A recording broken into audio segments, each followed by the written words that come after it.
মাজারে মহিষ দেওয়া, টাকা দেওয়া জায়েজ আছে কিনা? মাজারে কোনো কিছু দেওয়া জায়েজ নেই।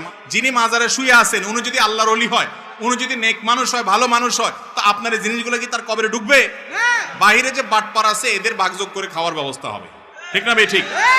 মাজারে কোনো কিছু দিবেন না, মাজারে মানত করবেন না। মানত হবে আল্লাহর জন্য, আল্লাহ ছাড়া কারণ মানত করলে শিরিক হবে। একটু আগে বলছি কোনো ইবাদত কবুল হবে না যদি শিরিক করেন।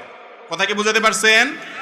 কোন প্রকার মাজারে কোনো দান দক্ষিণা মান্নত করা যাবে না। মাজারের ভাই মাজারে যাবেন কবর জিয়ারত করে দেন, সেখানে কিসের দান? ওখানে আপনি দিবেন, বাটপাড়ারা সব ভাগযোগ করে খাবে। দিবেন গরিব মানুষকে, মসজিদে, মাদ্রাসা, ইসলাম, মাজার নির্দেশ। ভাই মাজারে যদি কোনো কিছু দেওয়ার নির্দেশ থাকতো তাহলে হাজী সাহেবরা পোলটা ভরে নিয়া রাসূল করিম সাল্লাল্লাহু আলাইহি সাল্লামের কবর দিয়ে আসতো। আপনাদের এলাকায় যতজন মক্কা মদিনায় গেছেন রাসূল সাল্লাল্লাহু আলাইহি সাল্লামের কবরে কিছু দিয়ে আসতে পারছেন? তাহলে রাসূল সাল্লাল্লাহু আলাইহি ওয়াসাল্লামের সাথে বড় কবর কারোর আছে দুনিয়াতে? তাহলে ওয়াদা করেন সবাই কোনো মাজারে কোনো কিছু দিবেন না।